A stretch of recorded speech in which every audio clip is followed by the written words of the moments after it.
Au Burkina Faso, la loi portant allègement des conditions d'exécution du programme de projet partenariat public-privé a été votée à la majorité des 76 députés présents sur les 127 que compte l'Assemblée nationale ce lundi 3 juillet 2017.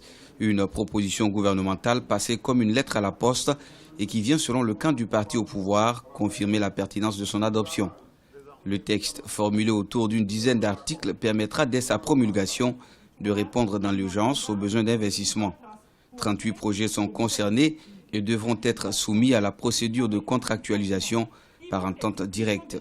En dépit de progrès incontestables, le Burkina Faso est confronté à des défis majeurs dans le domaine du social, des infrastructures, de la sécurité alimentaire et nutritionnelle, qui se traduisent par des besoins importants d'investissement pour réduire de manière significative et durable la pauvreté.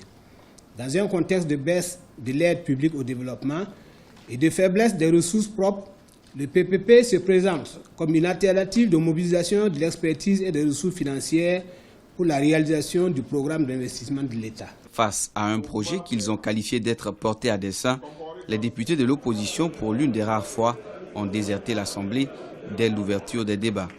Ils estiment que le texte tel que conçu fait table rase des principes réglementaires et ne vise qu'à légaliser la corruption.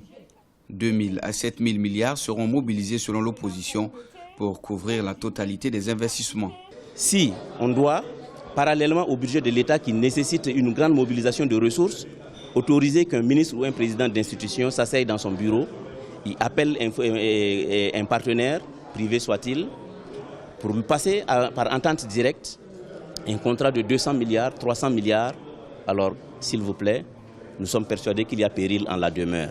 Pas plus tard que le vendredi 30 juin 2017, l'opposition avait menacé de descendre dans la rue si la loi venait à être votée. Pour sa part, le président de l'Assemblée nationale, Salifou Diallo, a rassuré l'opinion quant à la légitimité de la loi, qui selon lui se veut une réponse à la lutte contre la pauvreté et surtout l'amélioration des conditions de vie des Burkinabés.